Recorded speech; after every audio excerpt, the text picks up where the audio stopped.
সন্ধ্যা নেমেছে ঢাকার আকাশে। ক্যান্টনমেন্টের ভেতরে বাতাস যেন থমকে আছে।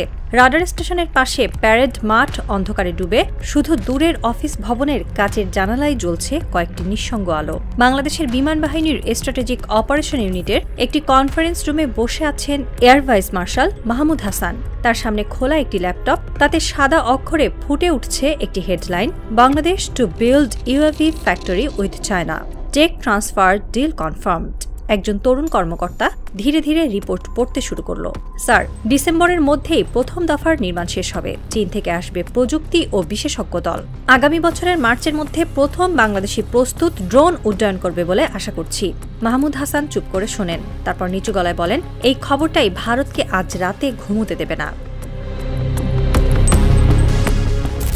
বাংলাদেশ বিমান বাহিনী ও চীনের যৌথ উদ্যোগে যে ড্রোন ফ্যাক্টরির কাজ শুরু হয়েছে, সেটি এক কথায় ইতিহাসের পৃষ্ঠা উল্টে দেওয়ার মতো ঘটনা। শুধু অস্ত্র উৎপাদনের সক্ষমতা নয়, বরং প্রযুক্তি হস্তান্তরের মাধ্যমে বাংলাদেশ নিজস্ব প্রতিরক্ষা শিল্প গড়ার পথে এক সাহসী পদক্ষেপ নিয়েছে।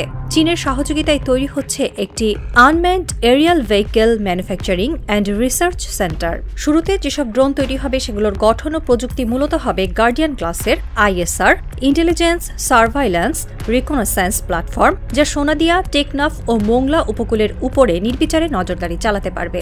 বিশেষজ্ঞরা বলছেন, প্রথমবারের মতো বাংলাদেশ এমন এক পর্যায়ে পৌঁছাতে চলেছে যেখানে সে নিজে থেকে যুদ্ধক্ষেত্রের জন্য উচ্চ প্রযুক্তির হালকা বিমান তৈরি করতে পারবে। তা শুধু রপ্তানি নয়, কূটনৈতিক প্রভাবেও বড় একটি পালাবদল ঘটাবে। বাংলাদেশে এই ড্রোন কারখানার অর্থ অনেক গভীর। এটি শুধু প্রযুক্তি হস্তান্তর নয়, বরং পশ্চিমাদের একচেটিয়া আধিপত্যে এক ধরনের চ্যালেঞ্জ।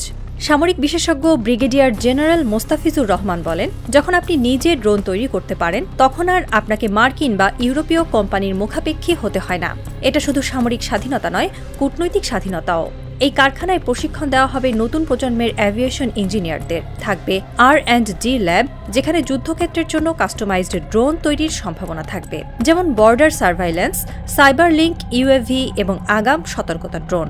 একজন উচ্চপদস্থ সামরিক কর্মকর্তার নাম প্রকাশ না করার শর্তে বলেন, আগামী 2 বছরে বাংলাদেশ নিজস্ব ড্রোন নিয়ে দেশের সীমানা পাহারা দিতে পারবে, এমনকি প্রয়োজনে লক্ষ্যবস্তুতে আঘাত হানতেও সক্ষম হবে। এই পুরো ঘটনার মধ্যে সবচেয়ে অস্বস্তিতে যে দেশটি, তা হল ভারত। ভারতের একাধিক প্রতিরক্ষা বিশ্লেষক, যেমন ব্রাহ্ম চেলানেই বা প্রবীণ সাওয়ান্ত, মনে করছেন বাংলাদেশে চীনের সহায়তায় ড্রোন উৎপাদন মানে দক্ষিণ এশিয়ায় চীনের দীর্ঘমেয়াদী প্রভাব প্রতিষ্ঠা। এটি শুধু বাংলাদেশের অস্ত্র কারখানা নয়, লিখেছে টাইমস অফ ইন্ডিয়া, এটি হলো ভারতের কূটনৈতিক ব্যর্থতা। আমরা 15 বছর ধরে বাংলাদেশকে কেবল দেব না পাবো নার খেলায় রেখেছিলাম, আর এখন চীন এসেছে উন্নয়নের হাত ধরে। ভারতের একটি গোয়েন্দা সংস্থার অভ্যন্তরীণ ব্রিফিং অনুযায়ী, বাংলাদেশের ড্রোন কারখানা ও ওভারহোলিং সেন্টার স্থাপিত হলে ভারতীয় সীমান্তে নজরদারির ভারসাম্য বদলে যেতে পারে। বিশেষ করে উত্তর পূর্ব ভারতের জন্য এটি এক মারাত্মক চ্যালেঞ্জ। চীনের আরেক প্রস্তাব, বাংলাদেশে বিমান ওভারহোলিং কেন্দ্র স্থাপন, ভারতের ঘুম কেড়ে নিয়েছে। চীনের JF-17 বা কারাকোরাম সিরিজের অনেক বিমানই দক্ষিণ এশিয়ায় ব্যবহৃত হয়, পাকিস্তান, মায়ানমার, এমনকি আফ্রিকার কিছু দেশেও। এসব বিমানের রক্ষণাবেক্ষণের জন্য চীনের বিকল্প কেন্দ্রে বাংলাদেশ হয়ে উঠতে পারে নতুন হাব। সাবেক বিমান কর্মকর্তা গ্রুপ ক্যাপ্টেন ফারুক আহমেদ বলছেন, আপনি যখন বিদেশি বিমানের ইঞ্জিন নিজ দেশে ওভারহোল করতে পারেন, তখন শুধু দেশীয় সক্ষমতা বাড়ে না, বরং অন্য দেশের উপর আপনার কৌশলগত প্রভাবও জন্ম নেয়। ওভারহোলিং ফ্যাক্টরির মাধ্যমে বাংলাদেশ একদিকে যেমন বৈদেশিক মুদ্রা অর্জন করতে পারবে, তেমনি আঞ্চলিক সামরিক শিল্পের কেন্দ্রে পরিণত হতে পারবে। গত 15 বছর ভারত বাংলাদেশকে নানান প্রতিশ্রুতির মোড়কে নিজের বসতি রাজনীতি দিয়ে আবদ্ধ রেখেছে।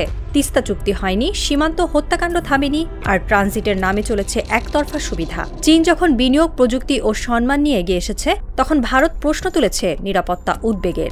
এই দ্বিমুখী নীতি নিয়ে বাংলাদেশের কূটনৈতিক পরিমণ্ডলে একটি প্রশ্ন ঘুরপাক খাচ্ছে, ভারত সত্যি চায় তো বাংলাদেশ শক্তিশালী হোক? একটি থিঙ্ক ট্যাঙ্ক রিপোর্টে বলা হয়, ভারত নিজেদের কৌশলগত উচ্চতায় রাখতে চায় আর বাংলাদেশকে দুর্বল অবস্থানে, যাতে প্রয়োজন হলে চাপে রাখা যায়। কিন্তু চীনের সঙ্গে এসব যৌথ উদ্যোগ ভারতের সেই ব্যূহ ভেঙে দিতে পারে। বিডার সভায় যে ডিফেন্স ইকোনমিক জোন গঠনের আলোচনা হয়েছে সেটি এই গল্পের সবচেয়ে অব্যক্ত অথচ সবচেয়ে গুরুত্বপূর্ণ অধ্যায়। এই অঞ্চলে তৈরি হবে সামরিক ও আধা সামরিক বাহিনীর ব্যবহার্য পণ্যের কারখানা, যেখানে দেশীয় প্রযুক্তি ও বিদেশি বিনিয়োগ একসাথে কাজ করবে। অর্থাৎ বাংলাদেশ শুধু ড্রোন নয়, ভবিষ্যতে নিজস্ব training aircraft, glass cockpit, radar, যোগাযোগ সিস্টেম, এমনকি হালকা অস্ত্র তৈরি করতেও সক্ষম হবে। বিশেষজ্ঞরা বলছেন, এভিয়েশন প্রযুক্তি খাতে বাংলাদেশের তরুণ প্রজন্মকে দক্ষ করে তুললে শুধু দেশ নয়, বিদেশেও আমাদের প্রযুক্তি রপ্তানির সুযোগ তৈরি হবে। এটি হবে এক নতুন অর্থনীতির সূত্রপাত। নয়াদিল্লির সাউথ ব্লকে রাত 3:30। প্রতিরক্ষা মন্ত্রণালয়ের একটি অন্ধকার কক্ষে কেবল একটি কম্পিউটার মনিটরে উজ্জ্বল আলো জ্বলছে। একজন অফিসার বললেন, বাংলাদেশে চীন যে প্ল্যান্ট করছে তাতে সামরিক ড্রোনগুলোর নজরদারি ক্ষমতা কত হতে পারে? আরেকজন উত্তর দিল, কমপক্ষে 350 কিলোমিটার।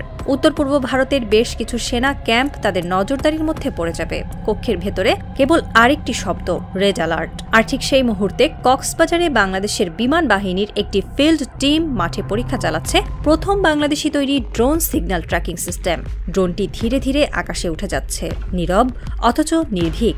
একটি দেশের আত্মমর্যাদার উড্ডয়ন যে কেবল আকাশে হয় না, হয় কৌশলের গোপন অন্ধকারেও।